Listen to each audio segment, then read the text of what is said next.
Hello दोस्तों, कैसे हैं आप सभी लोग। मुझे उम्मीद है कि आप लोग अच्छे होंगे। तो देखिए आज हम लोग क्या पढ़ने वाले हैं। तो आज हम पढ़ने वाले हैं क्लास 7 ज्योग्राफी का चैप्टर नंबर 3, जिसका नाम क्या है स्टूडेंट, टाइड्स। ओके, तो यहाँ पर हमें इस चैप्टर में किसके बारे में पढ़ना है, तो मेनली तो हमें टाइड्स के बारे में ही स्टडी करना है, राइट।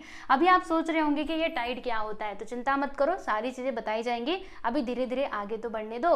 तो देखो, आपको फर्स्ट ऑफ ऑल ये बता देना चाहती हूँ कि ये जो हमारा चैप्टर है ना, इसको हम किस प्रकार से स्टडी करने वाले हैं। तो इसको हम लोग टोटल 3 पार्ट्स में पढ़ने वाले हैं, राइट। तो देखो फर्स्ट पार्ट में हम क्या पढ़ेंगे, आप लोग को बता देना चाहती हूँ। देखो फर्स्ट पार्ट में जो हमारा मेन टॉपिक है ना, वो क्या रहेगा, वो रहेगा सेंट्रीफ्यूगल एंड ग्रेविटेशनल फोर्स। ठीक है, centrifugal force and gravitational force. ठीक है, मेन टॉपिक हमारे ये दोनों रहेंगे। बाकी टाइड के बारे में तो हम लोग जानेंगे ही, राइट। और फिर उसके बाद ये दोनों टॉपिक्स को हम लोग कवर करेंगे लेक्चर नंबर 1 में। और जो हमारा लेक्चर नंबर 2 है ना, उसमें हम लोग मेनली बात करेंगे टाइड्स की। ओके, कितने टाइप के टाइड्स होते हैं, इसके इफेक्ट्स क्या क्या होते हैं, ये सारी चीज़ें हम लोग डिस्कस करेंगे लेक्चर नंबर 2 में। एंड लेक्चर नंबर 3 में हम बात करेंगे वेव्स की। ठीक है, वेव्स क्या होती हैं और इसमें भी क्या क्या मतलब सारी चीज़ें होती हैं, वो पूरा डिटेल में हम जानेंगे हमारे लेक्चर नंबर 3 में। ठीक है, तो अभी जो हम पढ़ रहे हैं ना, ये है हमारा लेक्चर नंबर 1। तो इसमें हम क्या क्या जानेंगे स्टूडेंट, इसमें हम फर्स्ट ऑफ ऑल तो जानेंगे कि टाइड क्या होता है, और फिर उसके बाद gravitational force and centrifugal force की हम लोग बात करेंगे। तो चलो हम शुरू करते हैं।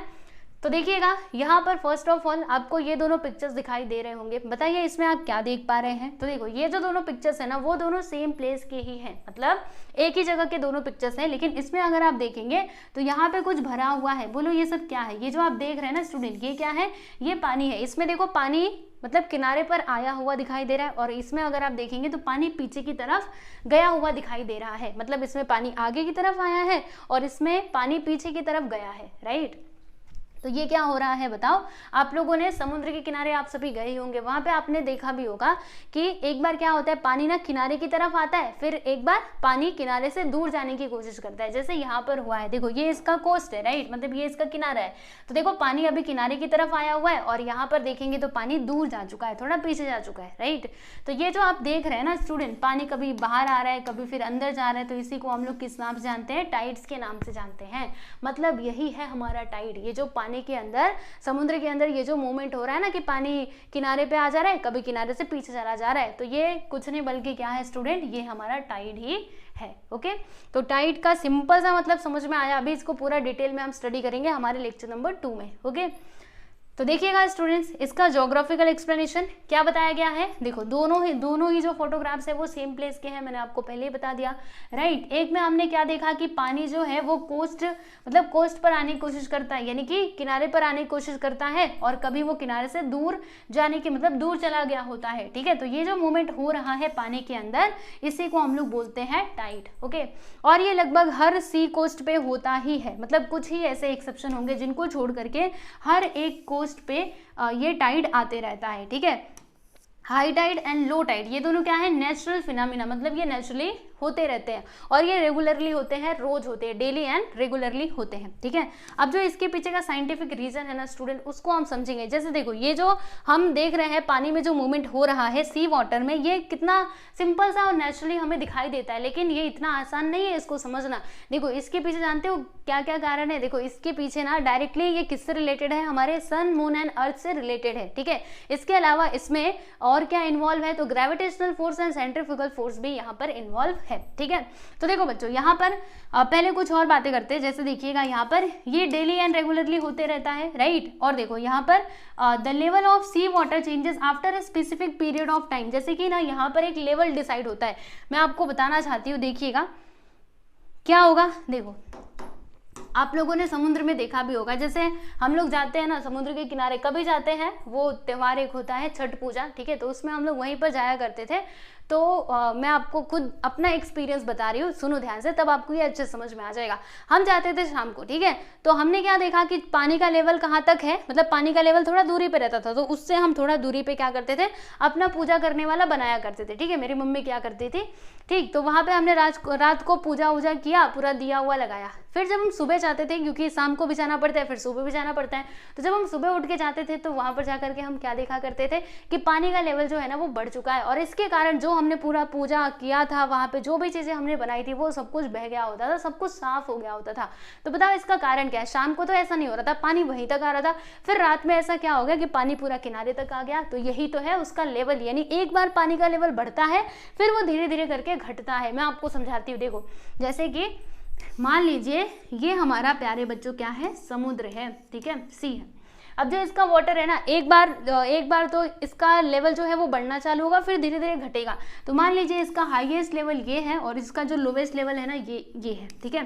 तो इसी बीच में पानी का स्तर जो है वो रहेगा, ठीक है। तो देखो मान लो यहाँ से पानी बढ़ना चालू हुआ, मैं थोड़ा कलर चेंज करके बताती हूँ। देखो पहले पानी यहाँ तक गया, फिर वो वापस आया, फिर वो यहाँ तक गया, फिर वापस गया, फिर वो यहाँ तक गया, फिर वापस, ठीक है। पानी यहाँ तक गया, मतलब धीरे धीरे करके बढ़ता है, अचानक से इतना दूर नहीं जाएगा, पहले धीरे धीरे करके बढ़ेगा, ओके। फिर ये पानी कहाँ तक गया, यहाँ तक गया, फिर से वापस, फिर जब ये यहाँ से लहरें इसमें मतलब टाइड आया तो ये यहाँ तक गया और फिर ये वापस चला गया, फिर इधर आया, फिर इधर आया, फिर इधर आया, मतलब ये इसका हाईएस्ट लेवल है। तो जब यहाँ तक ये पहुँच गया ना, अब वो देखो यहाँ से क्या हो रहा था, वो बढ़ रहा था, अब वो धीरे धीरे घटना चालू होगा। यानी अब की बार क्या होगा देखिएगा, तो फिर से मैं कलर चेंज करके दिखाती हूँ। देखो अब जो हमारा पानी है ना वो यहाँ से मतलब उठता उठता गया, ये यहाँ तक गया, फिर वो वापस आया, ठीक है। फिर अब पानी क्या हो रहा है, देखो अब ये रिटर्न प्रोसेस चालू हो चुका है। अब पानी यहाँ तक जाएगा, फिर वापस आएगा, फिर अब पानी कहाँ तक जाएगा, यहाँ तक जाएगा, फिर यहाँ तक जाएगा। इसी प्रकार से करते करते जो इसका लोवेस्ट लेवल है ना, यहाँ पर आकर के वो रुक जाएगा, ठीक है। तो हमने क्या देखा कि एक बार जो सी का लेवल है वो बढ़ता है और एक बार क्या होता है, घटता है। समझ में आया? तो यही बच्चों हाई एंड लो टाइड का साइकिल है, ओके। और ये जो हाई एंड लो टाइड का साइकिल है ना, ये कब कंप्लीट होता है, तो देखो ये ना हर 12 घंटे और 25 मिनट में ये कंप्लीट हो जाता है, ठीक है। यानी इतने घंटे में चेंजेस होते रहते हैं, कभी पानी बढ़ना चालू होगा, फिर पानी घटना चालू होगा, ठीक है। तो इसका जो टाइम है ना, ये आपको ध्यान में रखना है। दिखाई दे रहा है कि नहीं? मैं ये देखो टाइम मैं इधर आप लोग को टेक्स्ट बुक में दिखा देना चाहती हूँ। ये देखो 12 घंटे एंड 25 मिनट में इसका जो साइकिल है हाई एंड लो टाइड का, वो कंप्लीट हो जाता है, ठीक है। क्लियर? समझ में आया? अब देखो ये जो रेगुलरली अकरिंग इवेंट है, ये हमें बहुत ही सिंपल एंड नेचुरल लगता है, बट ये डायरेक्टली रिलेटेड है सन, मून एंड अर्थ से। समझ में आया? And gravitational force and centrifugal force से भी रिलेटेड है, जो इसके बीच में काम करते हैं। अभी आप सोच रहे होंगे कि ये ग्रेविटेशनल फोर्स क्या है, सेंट्रीफ्यूगल फोर्स क्या है, यही तो हम समझने वाले। इसके बारे में ज्यादा चिंता मत करो, सब कुछ अच्छे से एक्सप्लेन करूंगी, डोंट वरी। देखो आपको कुछ नहीं करना, जब भी आप पढ़ रहे हैं ना, बस मेरी बातों को सुनते रहिए, जो भी चीजें बता रही है बस उनको सुनते रहो, फिर आपका जो लेसन है ना वो बहुत अच्छे से प्रिपेयर हो जाएगा और क्वेश्चन आंसर भी आप आसानी से समझ पाएंगे, ठीक है। तो चलिए बच्चों, अब हम यहाँ पे बात करते हैं gravitational force and centrifugal force के बारे में। तो फर्स्ट ऑफ ऑल यहाँ पे ये जो लड़की है, देखिएगा लड़की के हाथ में क्या है जी, बिल्कुल किताब है। चलो आपका ही ले लेते हैं, आपके हाथ में कोई भी चीज़ है, मोबाइल हो तो मत गिराना, ठीक है। मान लीजिए आपने पेन उठाया, ओके, मैंने ये पेन उठाया, अगर मैं इसको छोड़ दूं, मैंने इसको छोड़ दिया, अब क्या हुआ, ये नीचे जा करके गिरा, है ना। जब मैं इसको छोड़ूंगी, कोई भी चीज़ आप ऊपर से छोड़ोगे तो वो नीचे जा करके गिरेगा। ऐसा क्यों हुआ बताओ? वो जमीन पर ही क्यों गया? साइड में भी तो जा सकता था, ऊपर क्यों नहीं गया, नीचे ही क्यों गया?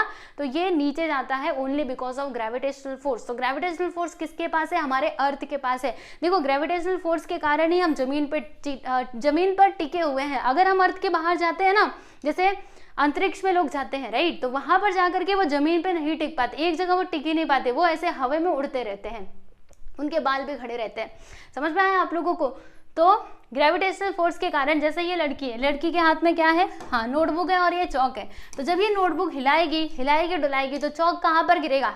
बाजू में, ऊपर? ना, नीचे की तरफ जाएगा, ठीक है। तो नीचे की तरफ ही चौक क्यों गया? Only because of gravitational force, क्योंकि हमारे अर्थ पे क्या है, ग्रेविटेशनल फोर्स, जिसके कारण चौक जाएगा नीचे, जिसके कारण ये पेन भी कहाँ पर जाएगा? नीचे। अगर हम कूदे कहीं से, ठीक है, आप टेबल पर चढ़िएगा, वहां से जब आप कूदते हैं तो नीचे ही क्यों जाते, ऊपर क्यों नहीं उड़ जाते? अरे क्योंकि हमारे अर्थ पे ग्रेविटेशनल फोर्स है और ग्रेविटेशनल फोर्स हमको अपनी तरफ खींच लेता है, ओके। समझ में आया आप लोगों को? तो इसी कारण ये ऐसा हुआ, ओके। तो ग्रेविटेशनल फोर्स क्या होता है? I hope so it is clear. चलो अब हम यहाँ पे बात करते हैं नेक्स्ट एक्टिविटी के। स्टूडेंट देखो आपको क्या करना है, मैं आपको बताती हूँ। देखो जैसे यहाँ पर ये दिया गया है, ये देखो ये लड़का है, ठीक, हाँ ये लड़का है और इसने ना ये पानी लिया है ग्लास के अंदर, छोटा सा कोई भी कंटेनर है उसमें पानी लिया। तो आप भी ऐसा करना, जब आप ऐसे उसको गोल गोल घुमाएंगे ना तो पानी के अंदर जो बल्ज बनेगा, आप देखिएगा वो बाहर जाने की कोशिश करेगा, यानी वो जो उसका सेंटर है ना वो उससे दूर जाने की कोशिश करेगा। एक और एक्टिविटी करके हम देखते हैं, जैसे कि यहाँ पर ये क्या है, ये की रिंग है, राइट। जब हम की रिंग को इस प्रकार से नचाते हैं तो ये जो की रिंग है ना, अच्छा अगर ऐसा हो गया नचाते नचाते नचाते, मतलब आप इसे घुमा रहे हो, तो जब ये आपकी उंगली में से निकलेगा तो कहाँ पर जाएगा, नीचे गिरेगा क्या जमीन के अंदर, नहीं, वो आजू बाजू में कहीं पर भी जा करके गिर जाएगा। मतलब जब हम की रिंग को नचा रहे हैं तो वो कहाँ पे जाने की कोशिश कर रहा है, वो ये इसका सेंटर है, सेंटर से वो दूर जाने की कोशिश कर रहा है। हम इस प्रकार से घुमा रहे तो इसका जो सेंटर है ना उससे वो दूर जाने की कोशिश कर रहा है, ठीक है। एक और मैं आपको एक्टिविटी बताती हूँ, जैसे कि मिक्सी जार जो होता है, राइट, अगर आप लोग उसको खुला करके चलाना मत, बस आपको बता रही हूँ, ठीक है। आप ये नहीं कि जाकर के एक्सपेरिमेंट करने लग जाओ, ऐसा मत करना। उसके अंदर आप पानी डालेंगे, राइट, पानी डालो या फिर कोई भी चीज़ डालो, जब आप उसको घुमाएंगे ना, अगर आपने उसका ढक्कन बंद नहीं किया तो पूरा आपके घर में पानी पानी हो जाएगा, या फिर आपने जो भी मसाला वगैरह डाला है वो भी आपके पूरा घर में बिखर जाएगा, ठीक है। तो ये जो सारे एक्टिविटीज़ मैंने आपको बताई ये सभी किसके एग्जाम्पल हैं, सेंट्रीफ्यूगल फोर्स के ही एग्जाम्पल है। यानी ये पानी का बल्ज वाला, देखो पानी वाला, अगर मैं की रिंग की बात करूँ ये वाला, चाहे वो मिक्सी जार वाला, ये सभी किसके एग्जाम्पल है प्यारे बच्चों, सेंट्रीफ्यूगल फोर्स के एग्जाम्पल है। मतलब सेंट्रीफ्यूगल फोर्स क्या होता है, तो यही, ये जो की रिंग नचा रही है ना, तो इसके अंदर कौन सा फोर्स आ चुका है, सेंट्रीफ्यूगल फोर्स। मतलब सेंट्रीफ्यूगल फोर्स में क्या होता है, जो आपका ऑब्जेक्ट है ना वो सेंटर से दूर जाने की कोशिश करता है। समझ में आया, यस। तो चलो अब यहाँ पे हम बात करते हैं प्यारे बच्चों gravitational force and centrifugal force के बारे में। ये ज्योग्राफिकल एक्सप्लेनेशन के माध्यम से हम समझने का प्रयास करते हैं, ठीक है। तो देखो ये जो एक्टिविटी हमने देखी, इसमें हमने क्या देखा, ये किसके कारण हो रहा है, only because of centrifugal force, right. तो देखिएगा ये जो हमारा सेंट्रीफ्यूगल फोर्स है ना, ये किस प्रकार से काम करता है, तो it acts in the direction opposite to the gravitational force, यानी कि ये ग्रेविटेशनल फोर्स के अपोजिट डायरेक्शन में काम करता है, राइट। मतलब देखो सेंट्रीफ्यूगल का मतलब ही होता है going away from the centre, यानी कि सेंटर से दूर जाना। सेंट्रीफ्यूगल का मतलब ही क्या होता है, सेंटर से दूर जाना, राइट। और आप लोगों ने इसको एक्सपीरियंस भी किया होगा, कहाँ पर, आप लोग जो हमारे आसपास मेला लगता है उसमें आप सभी लोग जाते होंगे, राइट। तो वहाँ पे आपने व्हील वाला भी देखा होगा, झूला, फेरिस व्हील, ओके। तो उस झूले पे जब आप बैठेंगे, जब वो गोल गोल घूमना चालू होगा, तो जिस पे आप बैठे रहेंगे ना वो थोड़ा सा आप सेंटर से दूर चले जाएंगे, मतलब ऐसा लगेगा कि आप सेंटर से दूर जा रहे हो। समझ में आ रहा है, तो ये भी किसका एग्जांपल है, ये सब क्यों होता है, only because of centrifugal force, right. तो ये सेंट्रीफ्यूगल फोर्स का ही इफेक्ट है कि आप ना वो जो व्हील है वहां से दूर जाने की कोशिश करते हो, मतलब थोड़ा आपका जो सीट है वो थोड़ा किनारे पे हो जाता है, ठीक है। समझ में आया आप लोगों को, चलो भाई। तो यहाँ पे centrifugal force and gravitational force तो हमने बहुत सारी एक्टिविटी के माध्यम से समझ लिया। अब एक्चुअली जो हमारा अर्थ है ना, यहाँ पर किस प्रकार से सेंट्रीफ्यूगल फोर्स होता है एंड ग्रेविटेशनल फोर्स होता है, इसके बारे में हम जानेंगे, ओके। चलिए बच्चों आ जाइए, मैं आपको बताती हूँ। देखो जैसे कि हम लोगों ने सेकेंड चैप्टर में क्या पढ़ा था, सेकेंड चैप्टर आप लोगों को याद होगा, याद कीजिए। हमने क्या पढ़ा था कि जो हमारा अर्थ है ना वो घूमता रहता है, गोल गोल घूमता है। वो कैसे घूमता है बताओ जल्दी से, किस प्रकार से घूमता है, तो वो वेस्ट टू ईस्ट, मतलब इस प्रकार से घूमता है। देखो मैंने आप लोगों को बताया भी था, देखो हमारा अर्थ कैसे घूम रहा है, वो देखो आप इधर देखो पहले, अरे आजा, ये होता है नॉर्थ, ये होता है साउथ, ये होता है ईस्ट, और ये होता है प्यारे बच्चों वेस्ट, ठीक है, इस प्रकार से। तो जो हमारा अर्थ है ना वो कैसे घूमता है, देखो यहाँ पे ये हमारा अर्थ है, तो ये नॉर्थ हो जाएगा, ये साउथ हो जाएगा, ये हो जाएगा वेस्ट, ये हो जाएगा ईस्ट, बराबर। तो इस प्रकार से ये घूम रहा है, यानी कि वेस्ट टू ईस्ट हमारा जो अर्थ है वो घूमते रहता है, राइट। तो कोई भी चीज अगर घूम रही है तो उसके अंदर सेंट्रीफ्यूगल फोर्स तो आना तय है, राइट। मतलब हमारे अर्थ में भी क्या आ जाता है प्यारे बच्चों, सेंट्रीफ्यूगल फोर्स आ जाता है।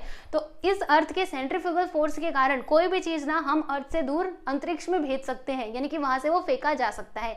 लेकिन फिर भी हम जमीन पर क्यों टिके हुए हैं, बताओ इसका कारण। अगर हमारे अर्थ के पास सेंट्रीफ्यूगल फोर्स है, मतलब अगर इसमें सेंट्रीफ्यूगल फोर्स आ रहा है, हम तो फिर अंतरिक्ष में चले जाने चाहिए, फिर हम ये इस पे क्यों टिके हुए हैं अर्थ के ऊपर, तो only because of gravitational force, यानी कि ग्रेविटेशनल फोर्स के कारण ही हम यहाँ पे टिके हुए हैं। मतलब जो ग्रेविटेशनल फोर्स है ना वो सेंट्रीफ्यूगल फोर्स से काफी ज्यादा होता है, ओके। मतलब देखो ये ज्यादा होता है, ये कम होता है, इसके कारण ग्रेविटेशनल फोर्स का इफेक्ट ज्यादा हमें देखने के लिए मिलता है, जिसके कारण हम लोग अर्थ पे ही टिके रहते हैं, हम लोग अर्थ से बाहर नहीं जाते। अगर ये ग्रेविटेशनल फोर्स अर्थ के पास नहीं होता फिर आप जा सकते थे, क्योंकि अर्थ के पास कौन सा फोर्स आ चुका है, घूमने के कारण सेंट्रीफ्यूगल फोर्स आ चुका है। बात समझ में आई, ना समझ में आई, अरे चिंता मत करो, फिर से बताऊंगी ना, बिल्कुल भी टेंशन मत लो, बार बार बताऊंगी जब तक आप समझ ना पाओ। देखिएगा ड्यू टू इट्स रोटेशन, किसके रोटेशन के कारण, अर्थ के रोटेशन के कारण, the earth gets a type of power और फोर्स, यानी कि जब ये घूमता है तो इसमें ना कोई एक फोर्स आ जाता है। कौन सा फोर्स आ जाता है, देखिएगा, this force works away from the centre, और ये जो फोर्स है ना वो कैसे काम करता है, away from the centre, it is called centrifugal force, यानी जब हमारा अर्थ घूम रहा है तो इसमें सेंट्रीफ्यूगल फोर्स आ जाता है, राइट। और ये काम करता है कहाँ पर, अवे फ्रॉम द सेंटर। जैसे कि मैंने आपको बताया था सेंट्रीफ्यूगल का मतलब ही क्या होता है, सेंटर से दूर जाना, ओके। तो देखिएगा, due to this force any object on the earth would be thrown into the space, यानी इस फोर्स के वजह से कोई भी ऑब्जेक्ट जो हमारे अर्थ के ऊपर है ना उसको हम स्पेस में भेज सकते हैं, यानी कि अंतरिक्ष में भेज सकते हैं। लेकिन सुनिएगा, the gravitational force is working towards the centre of the earth at the same time, और उसी टाइम पे जो हमारा ग्रेविटेशनल फोर्स है ना वो काम करता रहता है सेंटर ऑफ द अर्थ, अर्थ के सेंटर में, जिसके कारण देखो this force many times greater than the centrifugal force, यानी कि जो हमारा ग्रेविटेशनल फोर्स है ना वो ज्यादा होता है as compare to centrifugal force, और इससे कई गुना ज्यादा होता है। इसी के कारण कोई भी ऑब्जेक्ट जो है वो हमारे अर्थ के सरफेस पर ही टिका रहता है, वो अंतरिक्ष में नहीं जा पाता। समझ में आया? जैसे देखो हमारा ये अर्थ घूम रहा है तो इसमें कौन सा फोर्स आ चुका है, सेंट्रीफ्यूगल फोर्स आ चुका है। सेंट्रीफ्यूगल का मतलब क्या होता है, going away from the centre. तो मान लीजिए इसके ऊपर कोई ऑब्जेक्ट है वो बाहर जाने की कोशिश करेगा, लेकिन जो हमारा अर्थ का सेंटर है ना, अर्थ का सेंटर, इसमें एक और फोर्स काम कर रहा है, कौन, ग्रेविटेशनल फोर्स, ठीक है। सेंट्रीफ्यूगल फोर्स तो बाहर भेज रहा है कि तुम बाहर जाओ, लेकिन हमारा जो ग्रेविटेशनल फोर्स है हमारे अर्थ का वो पास खींचने की कोशिश कर रहा है कि तुम इधर आओ। ग्रेविटेशनल सेंट्रीफ्यूगल फोर्स बाहर की तरफ भेज रहा है, ग्रेविटेशनल फोर्स उसको अपनी तरफ अट्रैक्ट करने की कोशिश कर रहा है, ठीक है। तो देखो जो जितना ताकतवर रहेगा, जैसे मान लो इधर एक बहुत ही हेल्दी बच्चा खड़ा है और इधर थोड़ा सा दुबला पतला बच्चा खड़ा है, ठीक है। दोनों में वो रस्सी इधर से खींच रहे हैं और ये वाला इधर से खींच रहा है, तो बताइए दोनों में से कौन जीतेगा। तो जो थोड़ा हेल्दी है, जो थोड़ा जिसके पास ज्यादा ताकत है वही जीतेगा, यानी ये जो दुबला पतला है वो तो बेचारा हार जाएगा, है ना।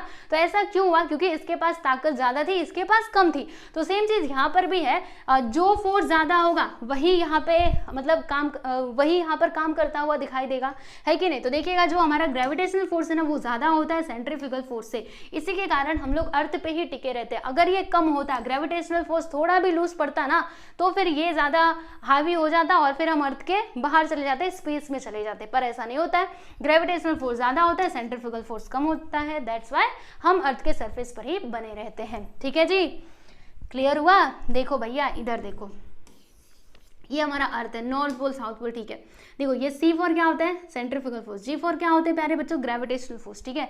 तो ये देखो यहाँ पर जो ग्रेविटेशनल फोर्स है वो अर्थ के सेंटर की तरफ काम करेगा, यानी ये इस तरफ बुलाएगा, ग्रेविटेशनल फोर्स बोलेगा इधर आओ, सेंट्रीफ्यूगल फोर्स बोलेगा कि अरे तुम बाहर जाओ। तो ये ज्यादा ताकतवर है, इसीलिए इस ऑब्जेक्ट को यहीं पे रहना होगा, वो इसकी तरफ नहीं जा पाएगा, क्योंकि ये थोड़ा भी जाने की कोशिश करेगा, ग्रेविटेशनल फोर्स उसको फट से खींच लेगा, अरे कहाँ जा रहे हो, चलो इधर आओ, ठीक है। तो इस प्रकार से ये centrifugal force and gravitational force काम करते हैं हमारे अर्थ के ऊपर।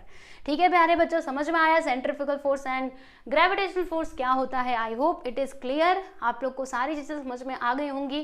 ठीक है, देखो अभी हमारा नेक्स्ट टॉपिक क्या रहने वाला है प्यारे बच्चों, टाइड्स। देखो टाइड्स के बारे में हमें पूरा डिटेल में यहाँ पे स्टडी करना है, किस प्रकार से टाइड्स होते हैं, हाई टाइड, लो टाइड, सारी चीजें। देखो स्प्रिंग टाइड होता है, नीप टाइड होता है, राइट, इसके इफेक्ट क्या क्या होते हैं, ये सारी चीजें हम समझेंगे हमारे नेक्स्ट वीडियो में। ओके, तो जितना मैंने पढ़ाया है प्लीज आप इसको रिवाइज कीजिएगा, बहुत ज्यादा मैंने नहीं पढ़ाया, बस आपको 2 ही टॉपिक्स पढ़ाए हैं कि टाइड क्या होता है वो मैंने आपको बताया, gravitational force and centrifugal force क्या होता है वो मैंने आप लोगों को बताया। ठीक है, तो जितना सिखाया है प्यारे बच्चों अच्छे से एक बार आप रिवीजन कर लेना, और अभी नेक्स्ट वीडियो में मिलते हैं टाइड्स वाले टॉपिक के साथ। ओके, ध्यान रखना अपना, अच्छे से पढ़ाई करना, और अगर आपको ये वीडियो अच्छा लगे तो लाइक भी कर सकते हो और अपने सारे दोस्तों के साथ शेयर भी कर सकते हो। ठीक है, तो चलिए मिलते हैं अगले वीडियो में। ओके, चलो गुड बाय एवरीवन।